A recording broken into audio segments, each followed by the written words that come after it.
Our pets are in a very different place this time around. Talk about the new adventures for our pets. Well, we wanted to do something that was, different from the first film. And so what we started talking about very early on was introducing children. And so particularly for Max and Duke, this idea that they've got the perfect life and, oh my gosh, here comes a baby.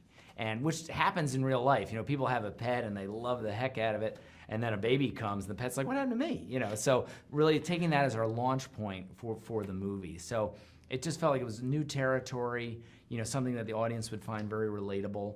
And then, for Snowball, he was a bad guy, sort of, in the first film. Like, okay, let's flip that and make him the hero, even though he's a bit of a deluded hero in his own mind, because he thinks he's wearing superhero pajamas, that he's a superhero. So kind of finding these ideas like that would take these characters and push them into new territory.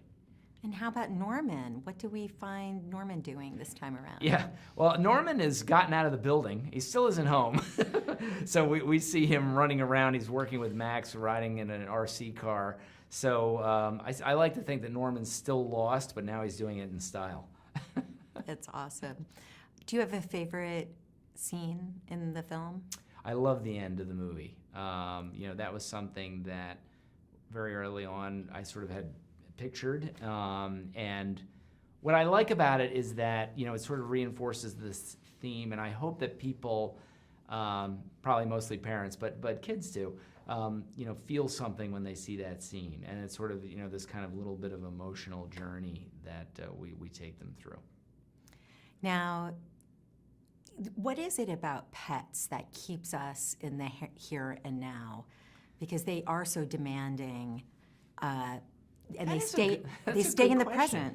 Yeah, I think that's a good question. Because sometimes when you have a dog, and let's say if you're trying to go on vacation, and it can be quite an effort to figure out who's going to watch the dog, who's going to, how it's a lot of work actually that you've voluntarily signed up for.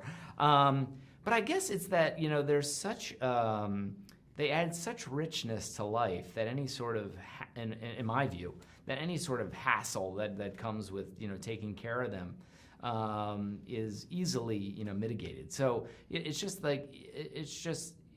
my wife always says, like, when she gets up in the morning, it's like Christmas morning because the dog is so happy to see her. Literally, it's just overnight. How can that not sort of add something to your life? Just that feeling, and giving back love to that creature.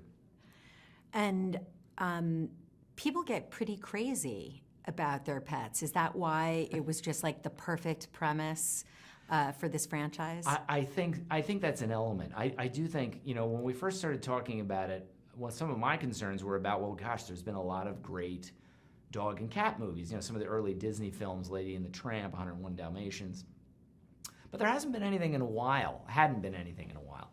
And so when I started really thinking about it, it's just what you're talking about. I do think that since those films were made, the perception of owning a pet and what people do has changed. And a lot of that has to do with social media, I think, sort of sharing. And there's other aspects too, like, the culture of rescue centers, which I'm sure they were around when I was younger, but it just wasn't the same kind of like, hey, do the right thing, adopt a pet in need, that kind of stuff. So there was a lot of things, because in the first film, when Katie comes home, Duke is a rescue. So there were things that had changed since those early dog and cat films that felt like there was rich material that the audience would really relate to. Thank you so much. Oh, no, it's a pleasure.